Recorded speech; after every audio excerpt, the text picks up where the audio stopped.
Kepler already supposed that his laws of planetary motion suggest the existence of forces exerted on the planets orbiting the Sun. However, it was Newton who discovered the universal law of gravitation. It follows from Kepler's second law on the constancy of the areal velocity of the planets performing elliptic motion that the acceleration of any planet points toward a fixed central point due to the presence of the Sun. Therefore, a central force is exerted on all the planets, that is, the force acting on them always points towards the Sun. In order to determine the magnitude of such a force, let us consider the planets Venus and Neptune in the solar system, which have orbits with extremely small eccentricities. Then we can approximate their elliptic orbits with circles, and assume that these planets perform circular motion around the Sun. Due to the constancy of the areal velocity of the planets, the magnitude of the velocity or the speed of the planet is approximately constant, and we can even talk about uniform circular motion. As a result, the magnitude of the centripetal force F acting on any of these planets can be written as the mass m of the planet, times the square of its constant angular velocity omega, times the radius r of its circular orbit. Here we can express the angular velocity in terms of the orbital period t, and we obtain 4 pi squared times the ratio of the mass m times the radius r to the square of the period t. Let us denote the orbital radius and the mass of Venus by r and m respectively, and the orbital radius and the mass of Neptune by r star and m star respectively. Kepler's third law states that the square of the orbital period t of Venus divided by the square of the orbital period t star of Neptune is equal to the cube of the orbital radius r of Venus divided by the cube of the orbital radius r star of Neptune. Therefore, we can write that the ratio of r cubed to t squared is equal to the ratio of r star cubed to t star squared, which is equal to a constant c.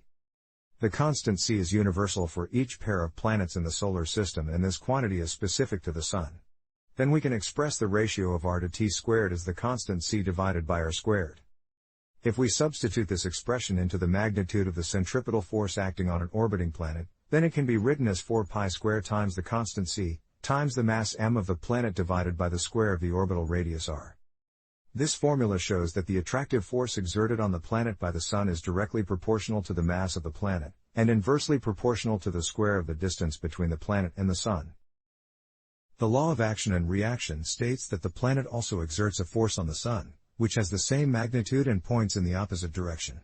Since the interaction between the planet and the Sun is symmetric, the force exerted on the Sun by the planet must be directly proportional to the mass of the Sun. Therefore, the constant c must include the mass of the Sun, and we can write the multiplicative factor 4 pi squared c as g times the mass of the Sun denoted by capital M. Here g is a universal constant, which depends on neither the mass of the planet nor the mass of the Sun. As a result, the magnitude of the attractive force acting between the Sun and the planet is equal to g times the mass capital M of the Sun times the mass m of the planet, divided the square of the distance r between the two celestial objects. Based on astronomical observations, Newton concluded that the same law of force must hold for the forces acting between the Sun and the planets, and between the planets and their moons. Furthermore, he assumed that the force exerted on the Moon by the Earth is the same kind of force as the gravitational force, or the weight attributed to the acceleration g of free-falling objects in the vicinity of the Earth. This assumption probably served as a stepping stone for Newton's theory, and it could be tested in a simple way. If the force exerted by the Earth is inversely proportional to the square of the distance from the center of the Earth, the Moon orbiting the Earth at the distance of about 60 times the radius of the Earth must have the acceleration of 60 squared, that is 3,600 times smaller magnitude while it moves towards the Earth, than the magnitude of the acceleration of the falling bodies near the Earth's surface. That is, the acceleration of the Moon towards the Earth is given by the ratio of 9.81 meter per second squared to 3,600, which is equal to about 2.73 times 10 to minus 3 meter per second squared. This value can be checked if we calculate the centripetal acceleration of the Moon by approximating its orbit with a circle. We can suppose that the Moon performs a uniform circular motion around the Earth with a radius of 60.3 times the radius of the Earth given by 6.371 times 10 to 6 meters, which is equal to 3.84 times 10 to 8 meters, whereas the orbital period of the Moon is given by 27.3 days or 2.36 times 10 to 6 seconds. For a body performing uniform circular motion, the speed v can be written as the radius r of the circle times its angular velocity omega. Since omega is given by 2 pi over the orbital period t, we obtain 2 pi times 3.84 times 10 to 8 meters over 2.36 times 10 to 6 seconds. Then the speed of the Moon is equal to 1.02 times 10 to 3 meter per second. The acceleration a in uniform circular motion is given by the ratio of the square of the speed v to the radius r, that is the square of 1.02 times 10 to 3 meter per second divided by 3.84 times 10 to 8 meters for the orbital motion of the Moon.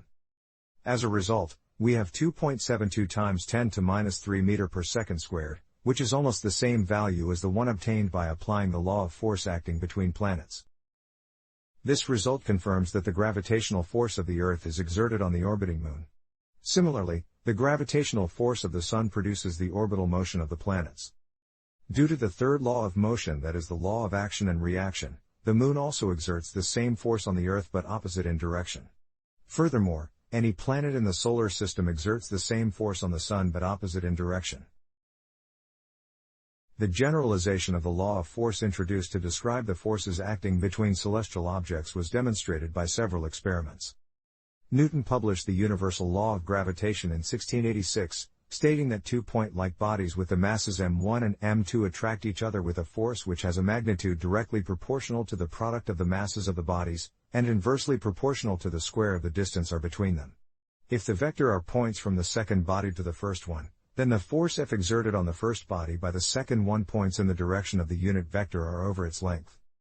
Similarly, the force exerted on the second body by the first one has the same magnitude but points in the opposite direction. The proportionality factor g is called gravitational constant, and its unit is derived from the equation describing the law of force, which gives cubic meter per kilogram times second squared. In the derivation of the universal law of gravitation, we applied Kepler's third law, stating that the ratio of the cube of the orbital radius r to the square of the orbital period t is equal to a constant c for the planetary orbits in the solar system.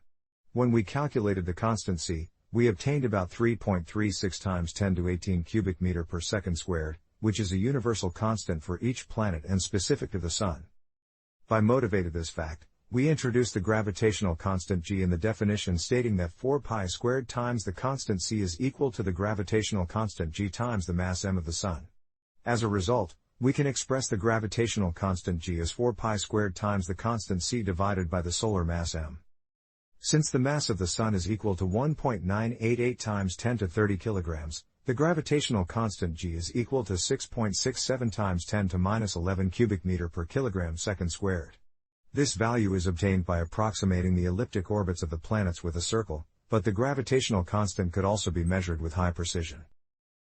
Before presenting the experiment measuring the accurate value of the gravitational constant, we note that the gravitational force acting between bodies which are not point-like but very far from each other can be determined with calculations applying the universal law of gravitation. Cavendish experiment was the first experiment allowing the determination of the accurate value of the gravitational constant, although its original aim was to measure the density of the Earth. The method applied in the experiment was developed by John Michel, a geologist and astronomer who also designed an apparatus for the measurement. Since Michel died in 1793, Henry Cavendish, an English chemist and physicist, rebuilt the apparatus based on Michel's plan and performed the experiment. Cavendish carried out several measurements between 1797 and 98, where the force of gravitational attraction was measured between two pairs of lead spheres to determine the relative density of Earth with respect to the spheres.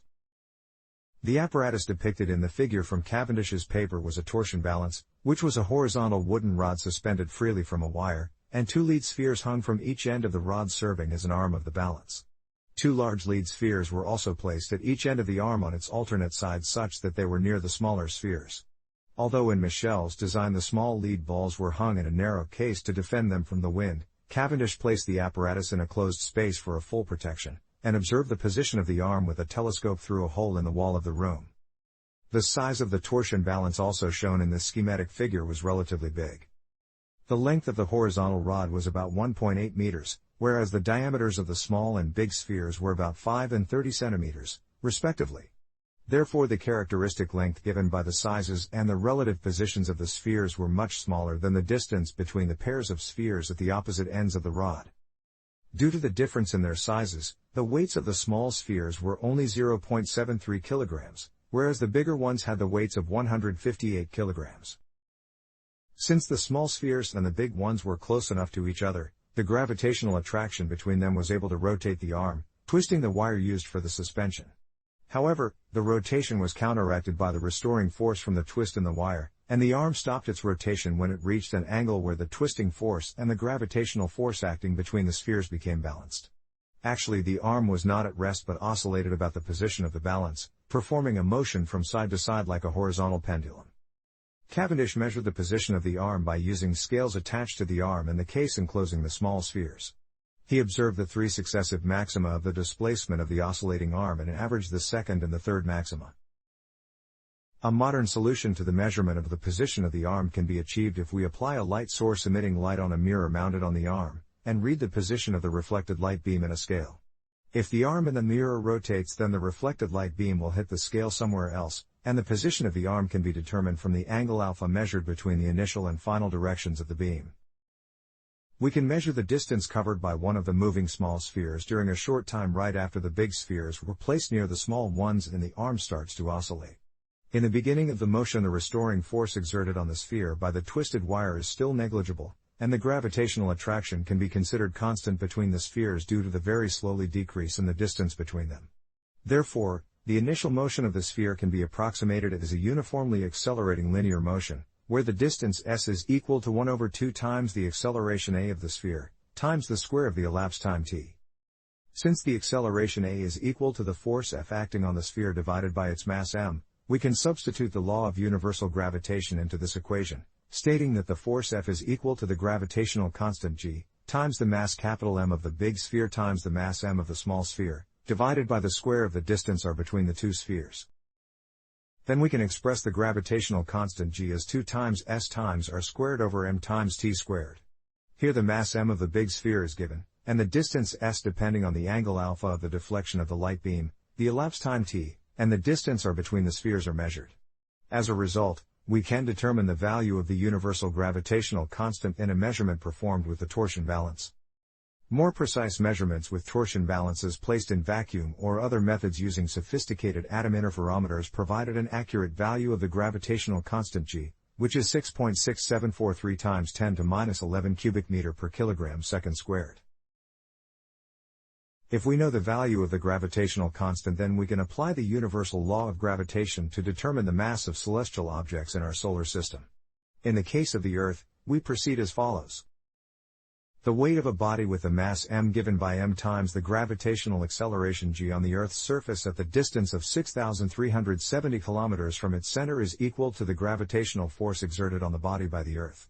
Therefore, the mass m times the magnitude of the gravitational acceleration g is equal to the gravitational constant capital G times the ratio of the Earth's mass m e times the mass m of the body to the square of the Earth's radius re.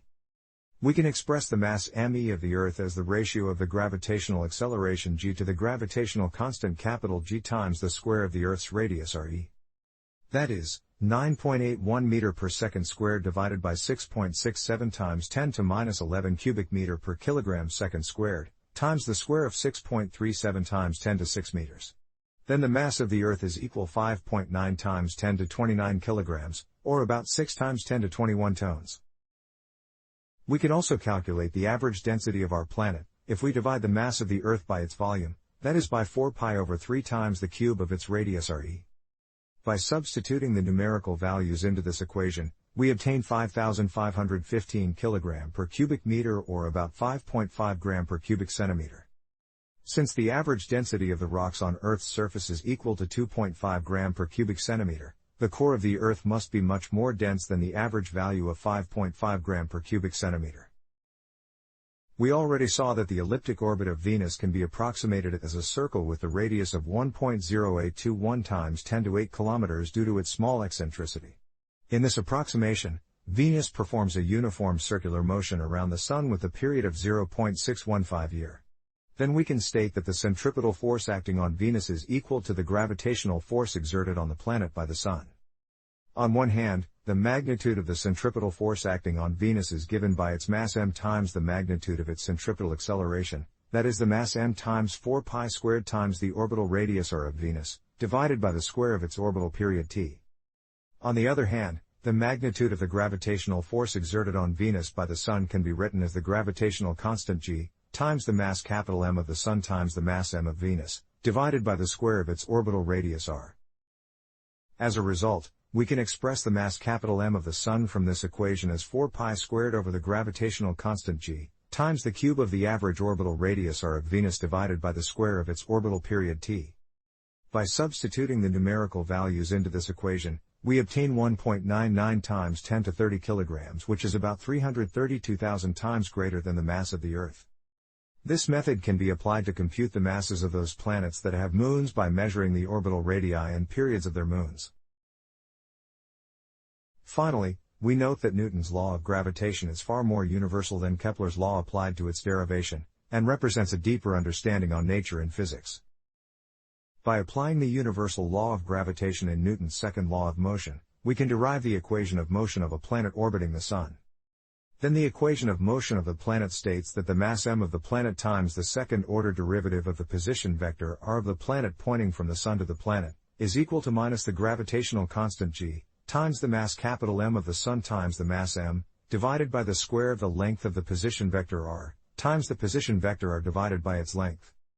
Here the instantaneous velocity v of the planet is simply the derivative of the position vector r with respect to the time, whereas the acceleration of the planet is given by the second-order time derivative of its position vector r.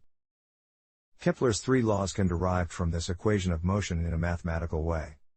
Furthermore, the solution to the equation of motion also demonstrates that the orbit of a celestial body can be not only ellipse but also other types of conic section seen in the figure depending on the initial value condition. For example, the orbit of a comet can be parabola or hyperbola as well. The so-called perturbations, or small deviations in the orbital motion of planets from Kepler's laws could also be interpreted based on the mutual gravitational interaction between planets. In 1846, Urbain Le Leverrier, a French astronomer and mathematician, was able to calculate the mass and the orbit of an unknown planet from the perturbations of Uranus' orbit, which led to the discovery of Neptune. Generally, Newton's universal law of gravitation is the fundamental part of celestial mechanics, provides a definitive evidence for the validity of the laws of motion also discovered by Newton, and includes the law of gravitation on the surface of the Earth as a special case, stating that the weight of a body is given by its mass times the gravitational acceleration due to the Earth.